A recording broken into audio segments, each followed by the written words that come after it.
I'm a disabled veteran who unfortunately lost my job due to the ongoing pandemic. As a result, I'm at home while my wife continues to work. Our son was born shortly before COVID appeared, and he's now a year old. During this time, I've taken on all household responsibilities, from cooking and cleaning to doing the laundry to ensure everything runs smoothly. I've also been looking after our 9-year-old and 1-year-old kids, helping with their schoolwork and preparing their meals. My ex-wife and I had a tough upbringing, and we both wanted to give our children the kind of upbringing we missed out on. However, she had our last child to try to save our relationship, which was failing. I supported her decision to work more for extra income, but when the pandemic started, our financial situation worsened, and we had to move in with my mother to save money and reduce her workload. I didn't know she'd been seeing someone else since March. I began to suspect in April, and by my birthday in May, I was sure. Her infidelity and lack of affection left me feeling completely alone. Now my kids and I live with my mom while she moved in with her boyfriend. It's been almost a month, but the pain of separation still lingers. My daughter has distanced herself from her mother, and my son shows no interest in her, not even asking for basic things like milk. They seem to have moved on from the initial pain, but I still feel terribly lonely. It's like walking beside someone, sharing a story, and then turning around to find that they've disappeared. 14 years feel like they've gone to waste. To cope with this, I focused on training, and I'm proud to say that I finally dropped below 200 pounds after many years. Now my main motivation is to keep moving forward for the sake of my children and deal with my emotions. I've also started writing poetry, but since she kept lying about her ongoing connection with the other person, I realized it's pointless to communicate with her. Despite the lingering pain, I hold hope for the future. Finding a lawyer is tough because my mom has trouble finding someone she can trust. I want to be careful and have full trust in the lawyer's professional abilities. Though my brother and mother have been a tremendous source of support through all my difficulties, I'm seeking advice here. She left me for a colleague, which initially led me to plan a separation agreement and consult a lawyer, but the high cost prevented that. I've taken a positive step by attending consultations for myself and my daughter, which is a good development. To prepare for school, I've decided that she'll study reading and math workbooks to get back on track with her education. Meanwhile, I'm in thought and seeking advice. My soon-to-be ex-wife is currently in a psychiatric hospital, and while I hope for her recovery, I'm not sure it's wise for her to become more involved in our children's lives. She chose her partner over our 9-year-old and 1-year-old kids, and I'm concerned she might do the same with them at 10 and 2. While I initially wanted to support her, I'm now focused on my own recovery and not maintaining contact with her, as her progress could hinder mine. I genuinely want her to get better, but I don't want to be present in this situation. Does that make me a bad person? I refrain from asking about her hospitalization reasons, but based on my past experience as a firefighter, I think it may be related to self-harm. I plan to start the trial as soon as possible and stay by her side, sincerely hoping for her recovery, but I can't hide my anger at her for putting me in such a difficult situation. My children don't know the current situation, which deeply concerns me. To keep ourselves occupied, I organized a drawing evening, trying to understand why life has to be so tough. I see that our little son has suffered greatly from this ordeal. He's developed separation anxiety, which increases every time his mother visits him. Unfortunately, she doesn't seem to notice these problems, appearing suddenly after several weeks of absence. This situation is unbearable, and dealing with it alone is incredibly difficult. I miss the person she used to be, and it's a tough journey. Our daughter still unconditionally follows her mother's example. She admires her and wants to be like her. I understand that she feels some resentment due to the current circumstances, but I can't fully grasp her emotions. Over the past 2 months, my ex has visited them 4 or 5 times, even allowing them to spend the night at her new place. However, her messages to our daughter are one-sided, with all the conversations initiated by her. Upon reflection, I realized that I had overlooked these signs for a long time. It seemed like our daughter constantly showed disinterest, barely noticing my presence and responding with only one word. I chose to ignore this, but now I see that all the signs were there. Her mobile phone was always face down, and she often found excuses to go back to work, showing a lack of interest in communicating with me. During that time, I played the role of a babysitter while she enjoyed parties and a full-fledged relationship with her boyfriend. I finally realized this on my birthday when she did absolutely nothing, even though she had always shown care and effort. This led me to start an investigation, and I discovered she had been dating her colleague since March. In February, we went on a family trip, and at that time, I thought everything was fine. But I've learned to trust my instincts and not be blinded by her actions again. Despite this, I genuinely hope she finds well-being and happiness for the sake of our children. I remain committed to prioritizing our children in an effort to maintain a healthy co-parenting dynamic. I've decided to avoid contact with her and focus solely on our children's issues. Unfortunately, she keeps trying to reach out to me as if nothing has changed. Despite my initial attempts to respond politely, I've become increasingly upset and responded with anger and hostility, as I'm not ready to talk to her yet. Before cutting off contact, I frequently sent her photos of our children, hoping she'd understand what she was leaving. It appears her relationship with her partner didn't work out as expected, and she's now in the hospital. She wants to play a more active role in our children's lives, but it's challenging since she lives an hour away and has a busy schedule. I used to support her after work, but now I refuse to be her backup.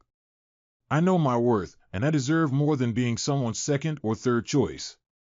Once she emotionally recovers, we can work on a healthy co-parenting dynamic. I won't save her now as I couldn't do it before. After speaking with her hospital doctor, I learned she'll be discharged soon. While I feel guilty, I believe she should find her own way since she chose to leave me and the children. The thought that she might harm herself causes me great anxiety, making it hard to breathe. Additionally, my ex's partner in love affairs tried to contact me on Facebook, but I blocked him and took a screenshot as evidence. Breaking my rule of no contact just to inform my ex, she showed no interest or concern and didn't feel it was her responsibility to deal with him. Technically, it isn't.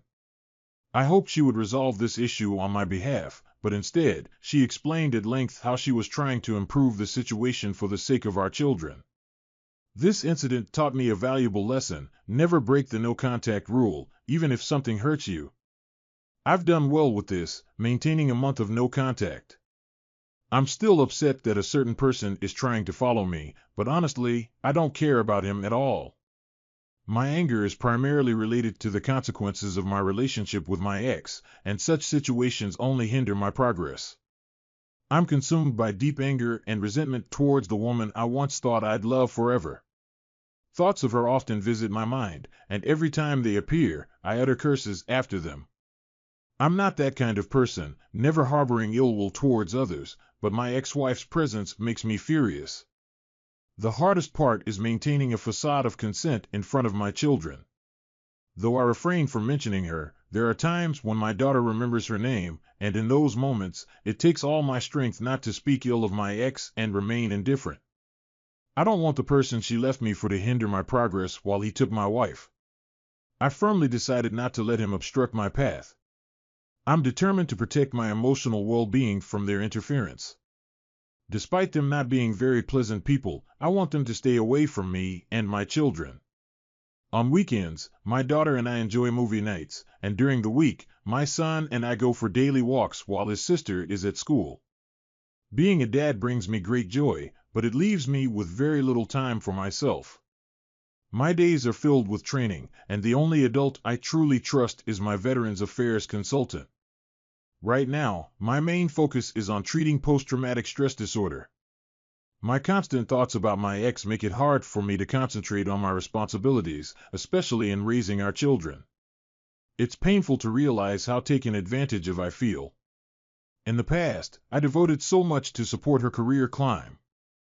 I was by her side during her long work hours and even gave her foot massages when she returned. All I'm left with now is a sense of worthlessness, as if my efforts meant nothing. I wonder if others are going through a similar situation, and if so, how they're managing. Engaging in physical activities like training and kickboxing has provided some relief, though it seems like only a small part of what I need to heal.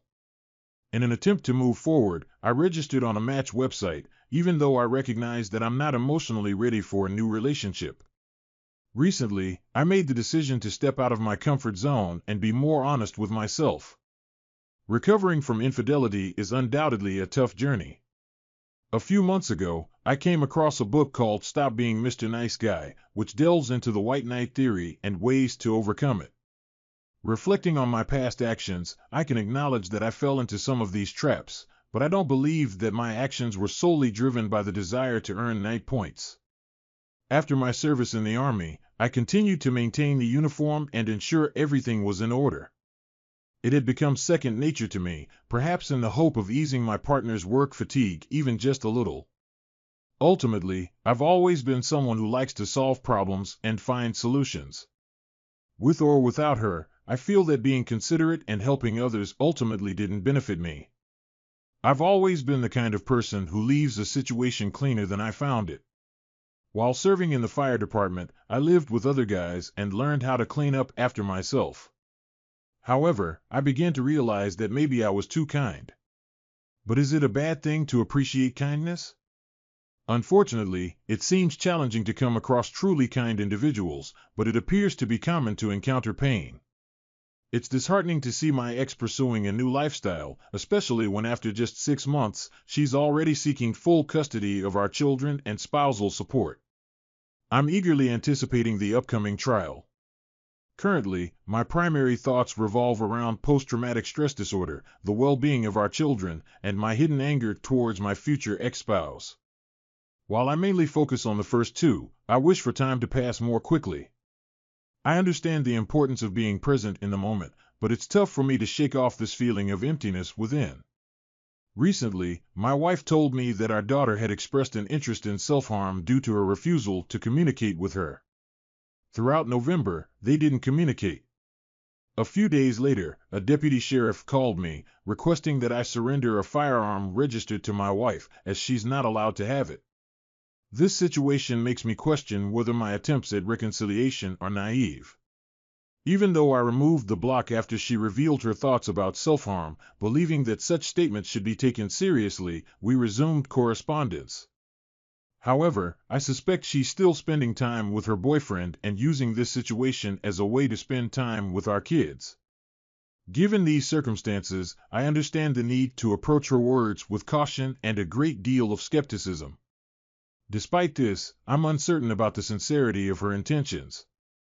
If she were to end her current relationship, regardless of whether she's with him or not, I would consider reconciliation. However, I'd require her to continue with the divorce process according to plan and provide written confirmation of my full custody of our children. I've already filed my response to her divorce application, and we're currently awaiting a court date. I also suspect that she's aware of her unfavorable position in court, which may worsen her situation. She mentioned that her family no longer communicates with her, a fact I can confirm since I'm still in touch with many of them. Furthermore, she expressed a desire to find a job in our city, which I hope she'll consider. Tonight we took our kids to the movies. The therapist who's helping our daughter expressed concerns about her engaging in self-harm, so I took swift action. Even our 1-year-old child is overjoyed that his mother has returned to him. Personally, I feel emotionally distant.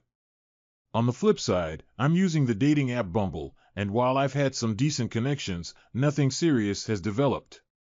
There are a few people I'd like to form deeper connections with, but the reality is that most people aren't eager to get involved with someone responsible for raising 2 children. What's more, I worry about the possibility that after months of building a meaningful connection with someone, my daughter might reject them. To be honest, if my daughter had rejected me, I would have ended this relationship. After our breakup, my life started improving. I've been attending therapy, monitoring my diet, and even practicing Kung Fu. Since she left, I've experienced significant personal growth, and I'm uncertain whether it would be unwise to consider reuniting as a family. It's important to note that she's currently attending therapy and taking medication, which is a significant factor to consider. She's also expressed interest in both of us attending couples therapy. The pace at which events are unfolding feels overwhelming. If it turns out that she's pregnant with someone else's child and is trying to manipulate me into raising that child, I won't participate in such a situation. I have many thoughts and doubts swirling in my head, and I'd greatly appreciate any guidance. I'm not certain about what I want at the moment. While I do feel a desire to reconcile with her, I'm also aware of her capabilities. My daughter's well-being significantly influences my decision-making process, so I need to proceed with caution.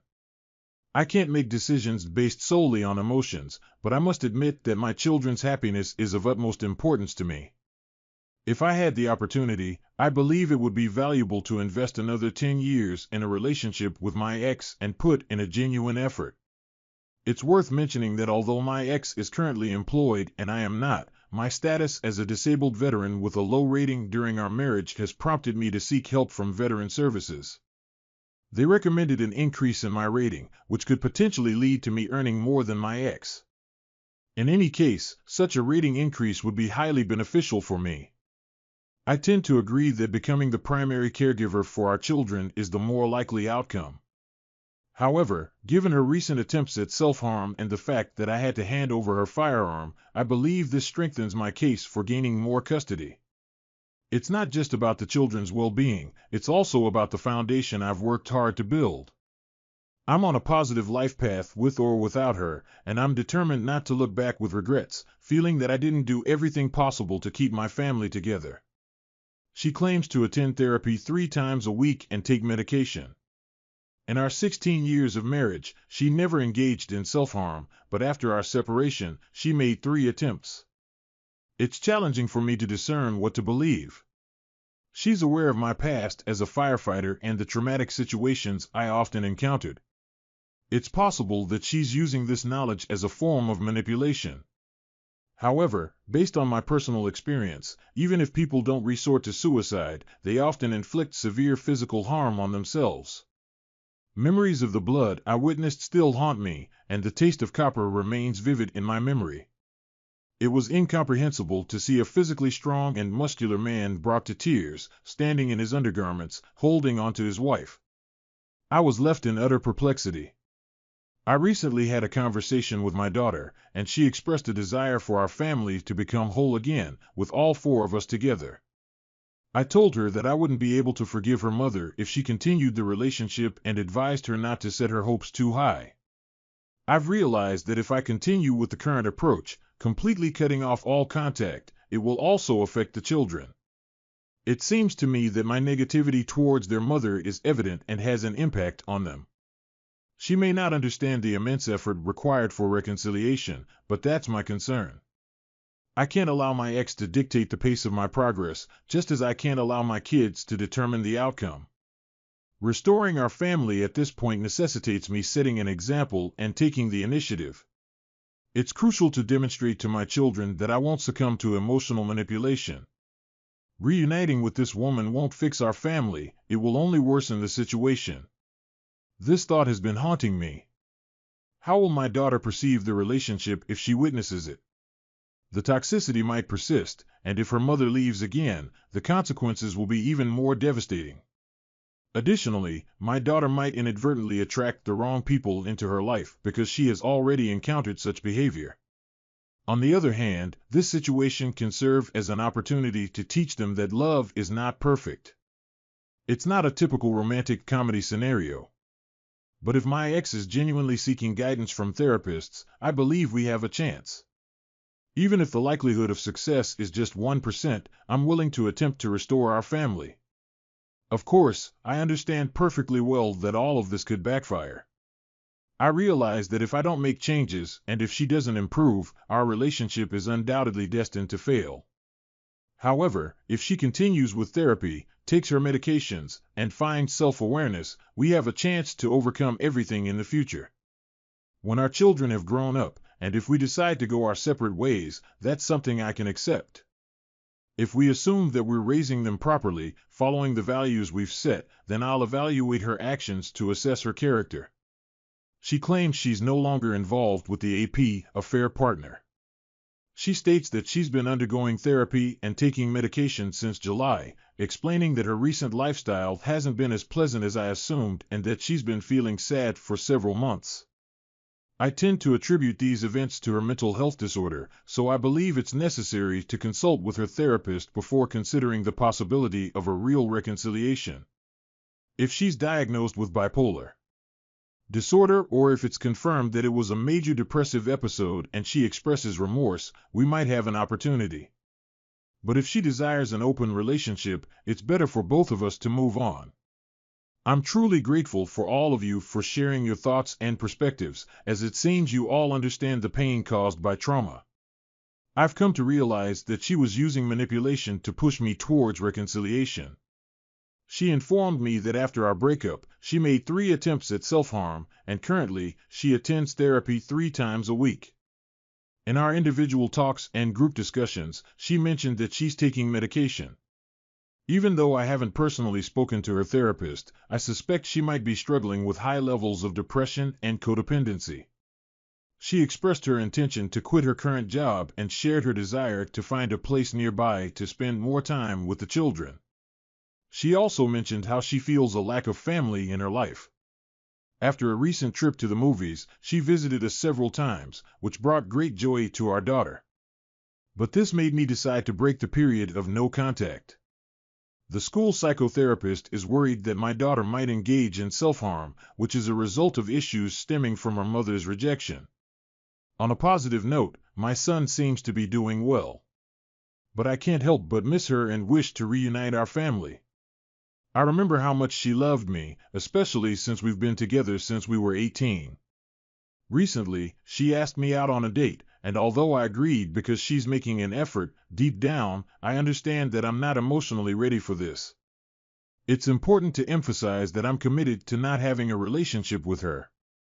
If it were to come to that, I would insist on a paternity test.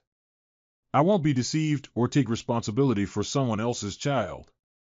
I've made it clear to her that I'd only consider reconciliation if we divorced and I gained full custody of the children. Obtaining 100% custody is my main goal now. With that, if she continues her relationship with her partner and complications arise, I'll have full control and she'll be able to move on. Furthermore, I'm still active on dating apps. I won't deactivate them until I'm certain she's not seeing anyone else. Additionally, just yesterday, I felt youthful and alive. There wasn't a clear reason for my happiness, but it gave my self-esteem a boost. I usually find myself attracted to people who are a bit too tough for me. I'm sure many of you can relate to my experiences, knowing it's often an uphill battle. But I feel compelled to keep trying for the sake of my children. Yet I'm incredibly puzzled when she says she was unhappy after our separation. It's hard to reconcile that with her actions, especially when she cheated on me and left our children for someone else. If I were younger, I might have reacted with more anger. But now I'm contemplating the possibility of reconciling with my father, despite our different problem-solving approaches. I hope this decision will lead to a positive outcome, but I'm uncertain about the future. To the best of my knowledge, there's no indication that she's pregnant, and there's no reason to suspect it. Although she appeared hesitant, she has agreed to 100% custody if we reconcile. She insists she's no longer involved with the affair partner or anyone else. But at this stage, it's challenging for me to trust her fully. We exchange apologies through text messages, and we haven't managed to have a one-on-one conversation without the children present. She's expressed regret for seeking confirmation from someone else, but hasn't directly apologized for the betrayal itself. Until she explicitly admits remorse for the betrayal, I will assume she doesn't regret it. On a positive note, she has agreed to attend couples therapy, which is a significant step given her previous resistance to therapy. This was one of the reasons I hesitated to seek help for my post-traumatic stress disorder. I understand that significant challenges lie ahead, as my heart is still mending, but I'm determined to rebuild my family no matter the difficulties. I sincerely make this commitment. While she may have broken her vow, I continue to hold firm to the vows I've made throughout my life. Reflecting on what I miss and cherish, I genuinely miss her unwavering dedication to caring for our children. Her caring and affectionate nature made her an exceptional mother for our daughter. I also appreciate her witty and sarcastic humor. The way she pronounces my name holds a special place in my heart, as does her unique fragrance. Her look when I'm about to make a foolish decision fills me with affection. Her belief that I'm an excellent cook brings me joy. Additionally, her ability to be kind and harmonious with others is truly admirable. Ultimately, I'm captivated by her determination to tackle unfamiliar concepts, even if she doesn't fully understand them. I realize how much I value her uniqueness, which aligns with my own. I deeply miss her presence and wholeheartedly apologize for past mistakes. If we end up in court together, the best outcome I can hope for is shared custody, with her having overnight visits every weekend. However, my top priority is obtaining full custody of our children. I fully accept the responsibility for any potential setbacks, but 100% custody would provide me with peace of mind, knowing I've done everything in my power. Even with my attempts at reconciliation, I understand the importance of securing the best future for our children. I consistently felt anxiety, realizing that I was only being used as a means for her to see the children. Despite this, she visited the children only a few times and never took care of them for extended periods. I naively hoped that she could become the same mother she was to our children, but she didn't fulfill the role of a mother. Instead, she appeared as someone who feels guilty from time to time and wishes to visit the life I've built. Currently, we are not officially divorced. Since she filed for divorce last June and I filed my response, I haven't received any updates from the court. I decided to wait before taking any further action because in my state, if a parent leaves and doesn't contact their children for a year, they can be accused of child abandonment. In my view, that's exactly what happened, and I hope the lawyer and the judge will agree, granting me sole custody. My dilemma is that she's trying to get better. She shows a desire to visit the children, especially our son, but seems to have refused to rebuild her relationship with her daughter. While I understand that change takes time, it's challenging for me to trust her actions and decisions. None of the above questions relate to our romantic relationship. Should I wait for a court message or take the initiative to consult with a lawyer and file a claim for termination of parental rights, seeking sole custody? If I decide to seek legal assistance, I'll be committed to taking significant steps. I must admit I acted naively, trusting this woman for so long. I genuinely believe that people have inherent goodness. Even if someone stumbles and loses their way, it doesn't mean they are entirely lost. Should I distance myself from my spouse to shield our children from additional trauma? Thankfully, my life with the children is going well. I receive online counseling at a local veterans rehabilitation center, which greatly helps me cope with post-traumatic stress disorder. Recognizing the difficulties my daughter faces, I arranged for her to meet with a counselor provided by her school. Unfortunately, my little boy, at the age of 2, still misses his mother and occasionally asks about her. To comfort him, I explain that she's at work. When she's not around, it takes him some time to get comfortable with her presence. I'm concerned that her continuous involvement in his life at this crucial stage might exacerbate his future problems and difficulties. Every morning, we have a lovely ritual of reading and singing children's songs. Throughout the day, we engage in fun activities until his sister returns home. It's a joy to witness his progress. Every day he learns a new word, and overall, he radiates genuine happiness. In anticipation of potential consequences of abandonment at his age, I'm teaching him soothing techniques like breathing exercises and engaging hand games. As for me, I've dared to explore dating apps and met several potential partners, but I understand that I'm not yet ready for a serious relationship. For now, I take solace in focusing on my personal growth, dedicating time to exercise and therapy. I handle the upbringing and care of my children solo. Even though full custody comes with some downsides, I don't expect to receive alimony from my ex-spouse, which, although I wouldn't mind, would certainly help financially. Another issue is my son possibly holding a grudge against me for not letting his mother in and not providing her with assistance. But I believe it's in the children's best interest for this dishonest and mentally unwell woman to be absent from our lives. Now 7 months have passed. The divorce process was lengthy and painful, during which my ex-wife caused herself physical harm and had a long recovery. But ultimately, I've cut this woman out of my life and the lives of my children. I received a court order preventing her from approaching me and the children. She is currently in a mental health facility, and I'm doing everything I can to ensure my children lead happy lives and move on from the negative impact of their mother.